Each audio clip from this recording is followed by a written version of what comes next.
Olá, boa noite. O mês de abril poderá ser aquele com o maior número de mortes pela pandemia, segundo previsão de especialistas e do próprio governo do estado de Minas Gerais. Um dos fatores que agravou a pandemia nos últimos meses foram as novas cepas do coronavírus que passaram a circular no país. E mais um fator de preocupação acaba de surgir. Uma pesquisa feita pela UFMG, em parceria com o laboratório Hermes Pardini, indica que o coronavírus está apresentando uma nova mutação nos casos registrados em Belo Horizonte e região metropolitana. Nós vamos conversar agora com um dos pesquisadores que está trabalhando nessa identificação. Nosso convidado é Renan Pedra, professor de Genética Humana da UFMG. Boa noite, professor. Obrigada por aceitar o nosso convite. Boa noite, obrigado pelo convite. Tá certo. E ao meu lado, professor, e também apresentando para os nossos telespectadores, atuando também como entrevistador, está o diretor de jornalismo da Band Minas, Murilo Rocha. Boa noite, Murilo. Mais uma vez juntos. Boa noite, Nácia. Boa noite, professor. Obrigado por aceitar o nosso convite. Professor, eu começo querendo entender, do ponto de vista de uma visão e de um reconhecimento internacional para essa pesquisa, já tem algo assim que tenha sido publicado, algo que esteja a caminho disso, ou ainda estamos falando de uma fase bem precoce dessa pesquisa?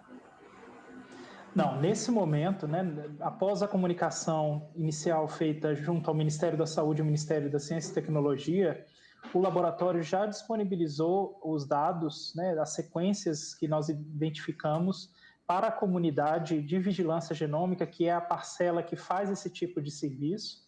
Então, todos os nossos dados já estão disponíveis para toda a comunidade internacional nesse momento.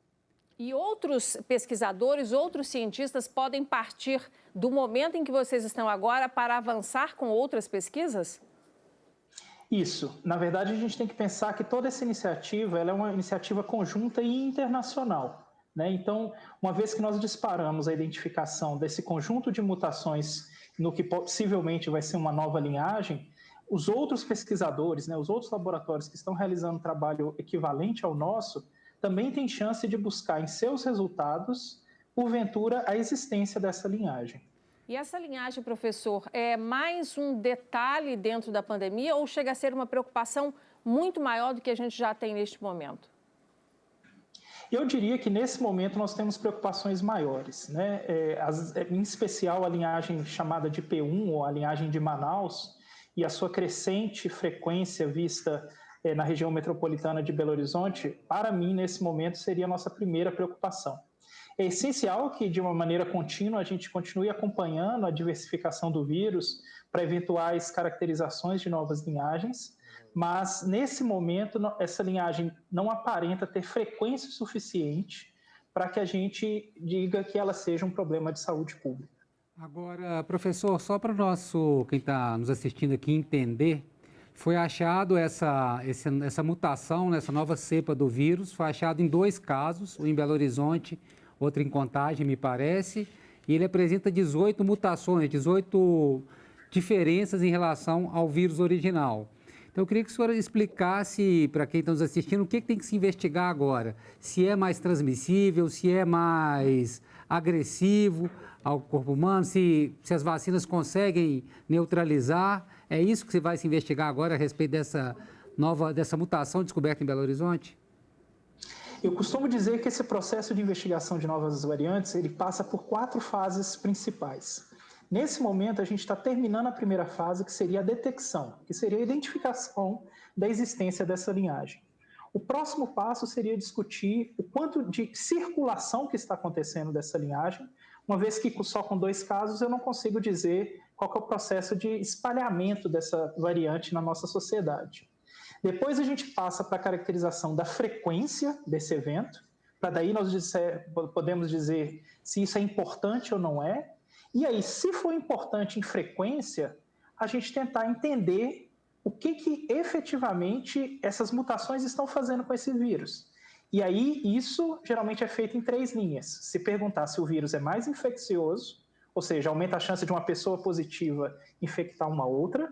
Se o vírus leva a uma Covid que seria mais grave e que aumentaria a chance de morte, propriamente dita, e como é que ficariam as vacinas comercialmente disponíveis hoje no mercado em relação a essa nova variante. Mas esse raciocínio mais funcional, ele faz mais sentido depois que a gente consiga mostrar que realmente existe uma frequência considerável circulando na nossa população. Professor Renan, agora desse momento atual para esse próximo passo aí, a gente está falando de quanto tempo?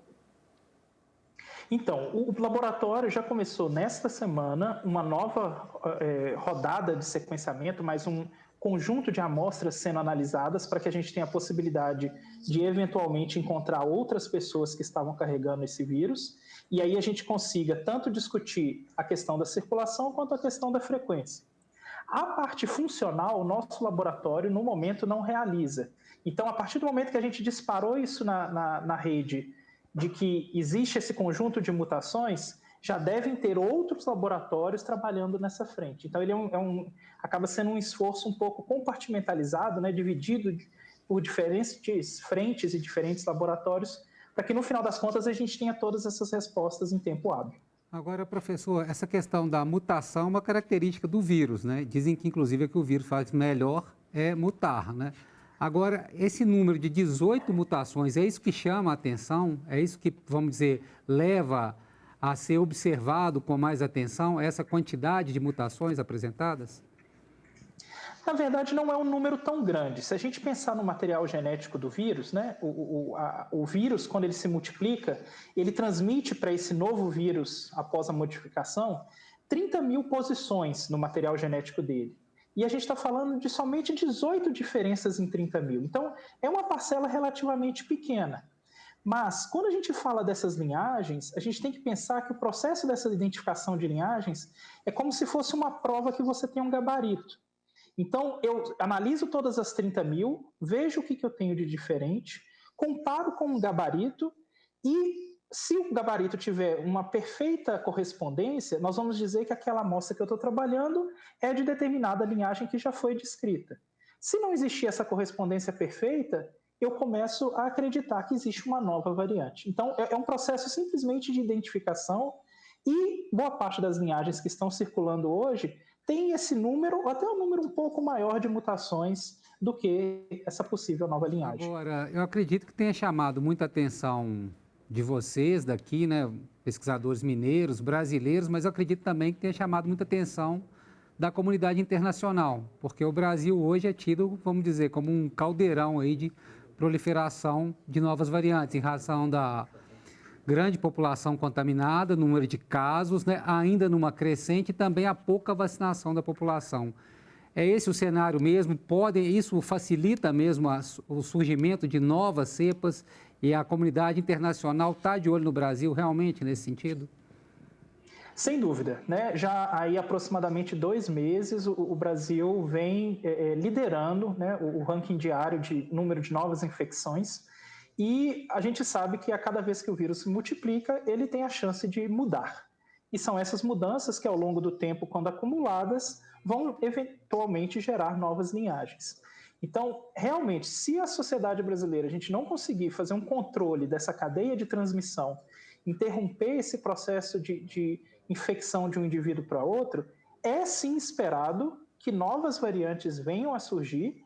E isso é de importância internacional, porque uma variante que eventualmente surge aqui, ela pode se disseminar pelo mundo, né? Da mesma forma que a pandemia iniciou num determinado ponto e se espalhou por todo mundo, a dispersão de todas essas linhagens pode continuar acontecendo dessa forma. Então, nós estamos sendo acompanhados, né, de uma maneira muito incisiva ao longo desses últimos meses, e quaisquer resultados quanto a novas variantes são resultados extremamente importantes. Professor, eu gostaria de colocar aqui uma analogia do vírus, né, do coronavírus, que causa a Covid-19, com as bactérias, por exemplo. A gente ouve falar aí das superbactérias que vão se fortalecendo e uma das linhas de estudo é o fato de que o uso indiscriminado de antibióticos acaba fortalecendo as bactérias. No caso dos vírus, quando a gente fala de novas cepas, tem alguma analogia nesse sentido? Por exemplo, seria algo no comportamento humano, na forma como estamos lidando com o vírus, algum tipo de tratamento que ele está ganhando dentro dos hospitais ou mesmo naqueles acompanhamentos para os casos menos graves dentro de casa?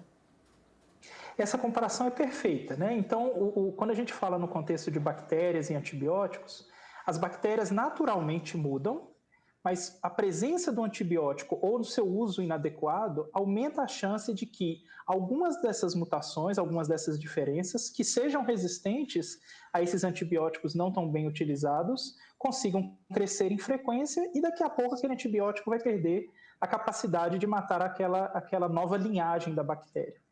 No caso do vírus, até o momento, a única força que está levando à sua diversificação é essa mutação que naturalmente ocorre. Porque, infelizmente, a gente ainda não tem medicamentos que matem o vírus em larga escala de uso, né? Existem alguns medicamentos, alguns anticorpos, mas são tratamentos com um valor muito alto e que não estão sendo utilizados em larga escala. Então, se em algum momento a gente também tiver, né, esses medicamentos, teria que ter um cuidado também para a forma como eles estão sendo utilizados. Então, o processo que a gente espera é um processo um pouco mais lento, mas aí a gente tem que lembrar que vírus tem uma taxa, a velocidade que essas mutações acontecem é maior do que nas bactérias.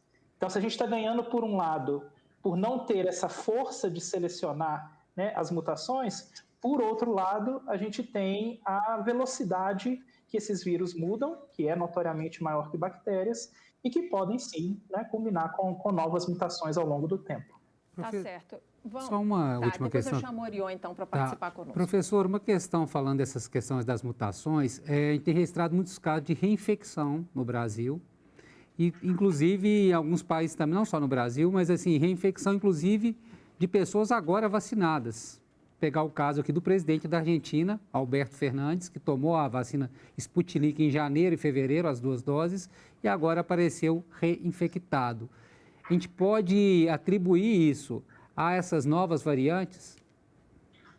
Então, o processo de reinfecção ele é um processo extremamente complexo, vamos dizer assim, porque a resposta que é gerada do sistema imune no primeiro momento de infecção, ela pode diminuir ao longo do tempo, né? Esses anticorpos eles vão reduzindo em quantidade, mas também pode ser que os anticorpos que foram gerados anteriormente não sejam capazes de identificar essas novas variantes.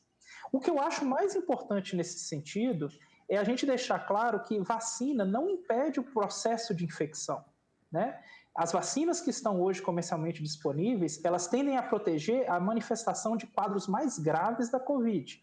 Mas uma pessoa vacinada, ela não só é capaz de ser infectada, como existe ainda a possibilidade dela transmitir essa infecção. Então, a gente tem que tomar muito cuidado com esse falso senso de segurança ao se vacinar. E mesmo quando vacinado, lembrar que leva um tempo para que a resposta imune seja organizada. Então, não é porque você saiu do posto de saúde agora com a vacinação feita que você está imediatamente imune. E a gente tem visto muito desses casos, né? Pessoas que foram recentemente vacinadas, seja na primeira ou na segunda dose, e apresentando quadros de infecção pela Covid ou reinfecção.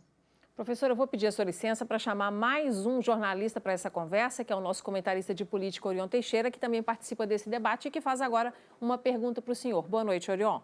Boa noite a todos. Professor, deveríamos sempre nos guiar pela ciência, mas questões ideológicas e até religiosas concorrem e até barram medidas mais restritivas. Com as variantes, a vacinação não será suficiente? E se não for adotado o lockdown, o que poderemos ter? Colapso funerário ou valas comuns, como adverte o professor Miguel Nicoleles? Por favor, professor Renan. Então, a questão do escape vacinal, né, que seria essa dificuldade do sistema imune conseguir neutralizar esses vírus novos a partir da vacinação, é uma pergunta que a gente sempre está preocupado com ela, mas existe uma boa notícia nessa frente, né? Hoje já existem caracterizadas no mundo mais de 800 linhagens, e dessas 800 linhagens, parece que uma linhagem somente é resistente a um conjunto de vacinas, que é a linhagem da África do Sul. Então, por mais que exista essa variabilidade imensa do vírus, a gente nota que a estratégia que foi utilizada pela indústria ao desenvolver essas vacinas, ela ainda tende a ser muito mais eficiente do que não eficiente. Agora, falando a respeito da questão do lockdown ou de medidas mais restritivas de mobilidade social, a gente tem que lembrar que a única forma da gente controlar o vírus ou as únicas formas da gente fazer esse controle, baseiam-se em 4 pilares, que são as medidas de higiene pessoal, a questão do uso de máscara, o aumento do isolamento social e, eventualmente, a vacinação. A vacinação tem um passo que está correndo, que poderia ser mais rápido, mas é o que a gente consegue com a disponibilidade de vacinas no momento. A gente sabe que as medidas de higiene pessoal sempre estão sendo reforçadas, mas a gente tem visto isso não ser o suficiente para conter esse avanço. A gente nota uma crescente no uso de máscaras, então acaba que só surge para a gente como ferramenta que ainda pode ser considerada essa questão do isolamento social. E eu acho que aí vale comentar os resultados que a Araraquara mostrou ao longo dessa semana, de uma cidade que tinha o sistema de saúde em completo colapso e que nos últimos dias conseguiu não demonstrar mortos e uma redução, inclusive disponibilidade de leitos. Então, que o lockdown é capaz de funcionar o que a gente precisa avaliar é se já não é o momento da gente implementar em alguns municípios do nosso estado. Murilo, mais alguma pergunta? A gente está caminhando para o final. Professor, só então para o senhor repetir essa mensagem, temos que nos preocupar, mas ainda não é motivo de pânico essa nova cepa descoberta em Belo Horizonte. É isso mesmo? Com certeza. A principal preocupação do ponto de vista de variantes que a gente tem hoje no estado de Minas, caracterizado, seria essa crescente da variante P1 de Manaus, que, assim como a gente viu em Manaus, uma ressurgência, a gente falou lá dos problemas de Manaus no meio do ano passado, depois parecia que a situação estava sob controle e aí no final do ano, início de janeiro, a gente viu o colapso do sistema de saúde. O que nós estamos notando é que em diversos estados e diversos municípios, a entrada dessa linhagem, ela cresce em frequência e se torna a linhagem mais comum naquela localidade, muda sistematicamente o perfil do paciente internado, então a gente está vendo pessoas mais novas, pessoas sem comorbidades, e isso, infelizmente, impacta substancialmente na capacidade do nosso sistema de saúde de dar assistência em tempo hábil, para a gente evitar óbitos. Então, a parte mais importante, sem dúvidas, sobre as variantes nesse momento, é a crescente da frequência da P1, a variante de Manaus. Professor Renan, eu quero agradecer muito o seu tempo e o compartilhamento dessas informações e análises com os nossos telespectadores. Boa sorte na pesquisa, que ela caminhe aí na celeridade que todos nós precisamos para descartar ou para colocá-la, então, no topo da nossa lista de preocupações. Muito obrigada. Eu que agradeço a oportunidade. Bom, nós continuamos aqui então, vamos fazer um rápido intervalo, rapidinho, gente, é 2 minutos. Estaremos de volta conversando com o médico intensivista e que também é coordenador do Centro de Terapia Intensiva do Hospital Vera Cruz, aqui da capital, Rogério Sade. Vamos saber dele quais são os impactos que as novas cepas do coronavírus geram nos pacientes que estão internados. Até já.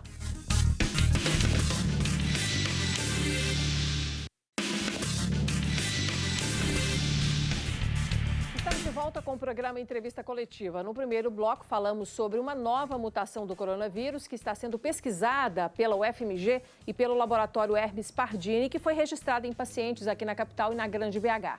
E agora vamos conversar remotamente também com o coordenador do Centro de Terapia Intensiva do Hospital Vera Cruz, que fica aqui em Belo Horizonte, que é o médico intensivista Rogério Sade. Doutor Rogério, obrigada por aceitar o nosso convite. Boa noite. Boa noite a todos. Eu que agradeço o convite, a oportunidade da gente discutir sobre essa nova tendência, essa nova moda aí, que é essa cepa mineira, Talvez seja uma cepa mineira aí, causando uma nova Covid-19. Doutor Rogério, para a gente começar então, eu gostaria que o senhor me explicasse, dentro da rotina do CTI que o senhor comanda com sua equipe, o que mudou na condição dos pacientes, ou de ficarem mais tempo, ou de chegarem em situação mais grave, em relação ao que tínhamos no ano passado e em relação ao que o senhor está vendo neste ano? O que a gente está percebendo nessa segunda fase da doença, nessa segunda onda, é que ela tem uma predileção, primeiro, por doentes um pouco mais jovens do que naquela primeira fase. Claro que a vacinação deve ter aí uma importância grande, nessa diferença dos pacientes, mas a primeira coisa que chama a atenção é que são doentes muito mais jovens, Na primeira fase eram doentes idosos, e agora a gente tem uma maioria de doentes aí entre seus 50 e 65 anos de idade. Isso é uma diferença enorme. E um segundo ponto que a gente viu é que hoje nós estamos lidando com uma doença mais grave. Estamos lidando com pacientes muito mais instáveis e com uma dificuldade respiratória maior do que a gente vinha tendo aí no meio, né, do ano passado, quando a gente teve aquela primeira grande onda no final de julho, início de agosto. E o que a gente percebe agora, então, são doentes mais graves e doentes mais jovens na terapia intensiva. Doutor... Com isso, esses pacientes acabam ficando mais tempo no CTI, o que limita mais ainda as nossas vagas. Doutor Rogério, a gente pode atribuir essas características que o senhor falou, pacientes mais jovens, mais tempo, né, com doenças mais graves, mais tempo aí de internação, a essa variante de Manaus, é certo isso? Ou é, na verdade, uma maior exposição de pessoas também ao vírus que acaba levando esse quadro? Eu acho que as duas coisas aconteceram. A gente não consegue afirmar que a variante P1, né, que é essa variante de Manaus, que ela seja realmente a grande responsável, porque a gente não está conseguindo geneticamente distingui-las ainda, né, com testes, e isso tudo seria necessário. Doutor Rogério, todos os especialistas com os quais a gente conversa, eles falam de como que todo mundo está aprendendo com essa pandemia, né, desde o começo, e a cada instante existe um aprendizado, uma descoberta. E eu quero entender se, do ponto de vista do tratamento que é oferecido aos pacientes que estão, por exemplo, entubados, que estão nos CTIs, em situação mais grave, houve mudança no tipo de medicamento, na forma de ofertar esse medicamento em relação ao que tínhamos no começo da pandemia e em relação ao que temos hoje? Sim, do início da pandemia para cá, as coisas mudaram muito. É claro, nós tivemos uma guerra, né, na literatura médica, dezenas, milhares até de trabalhos sendo publicados. E, bom, as grandes mudanças foram, a primeira delas, o corticoide, o uso da corticoterapia nesses pacientes que necessitam de oxigênio ou nos pacientes que necessitam de suporte ventilatório.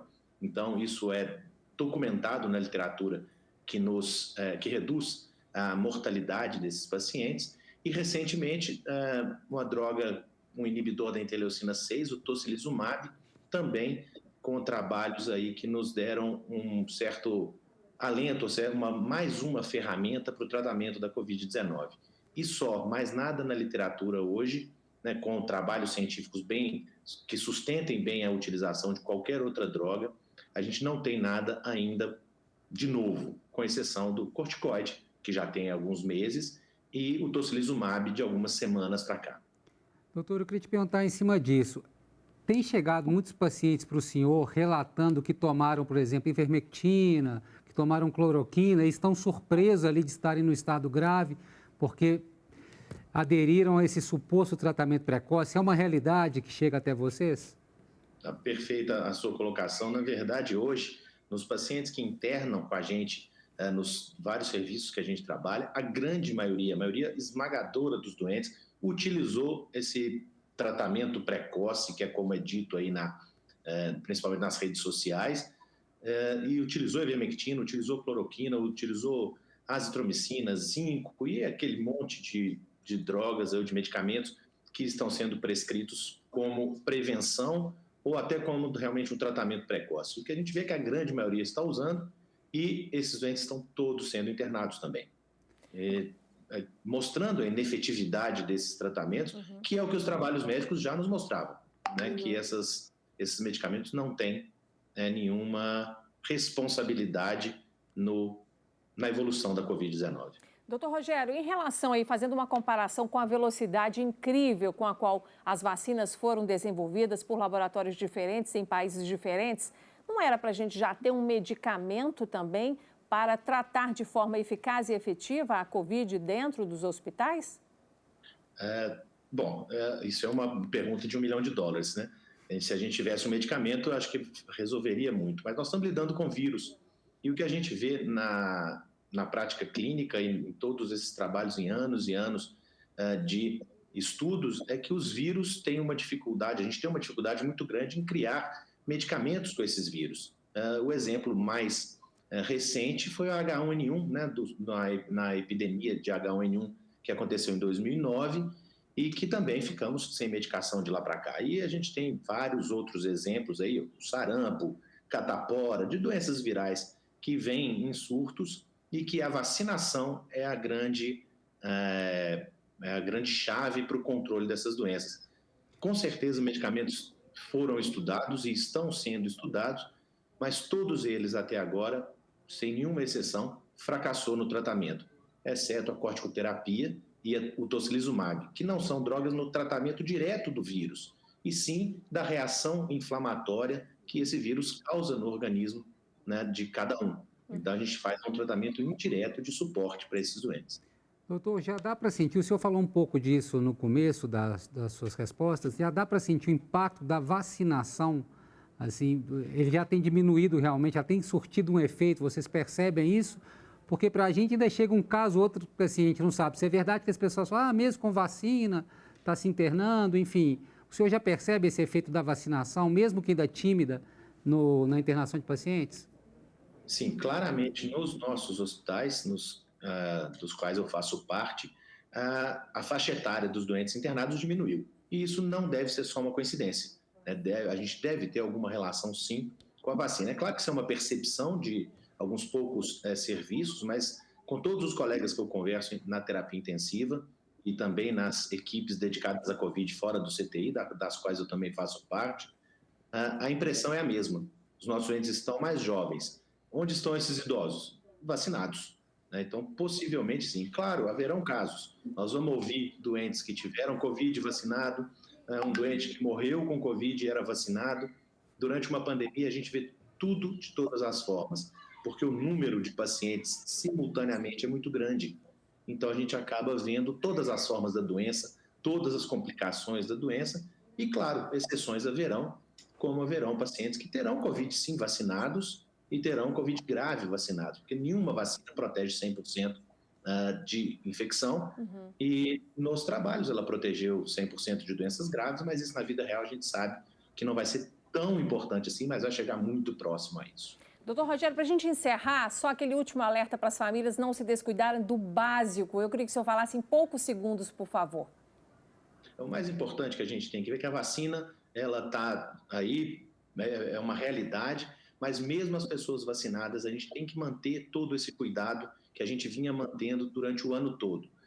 A manutenção de máscara, usar máscara sempre que for sair de casa e lavar as mãos, né, o tempo todo, utilizar álcool em gel e evitar, claro, as aglomerações. Tá certo. Muito obrigada, viu, doutor Rogério, por esses esclarecimentos. A gente volta a fazer contato com o senhor em outras oportunidades. Murilo, obrigada também. Obrigado. A gente volta na semana que vem com mais um programa interessante de assuntos aí importantes para os mineiros. Até lá.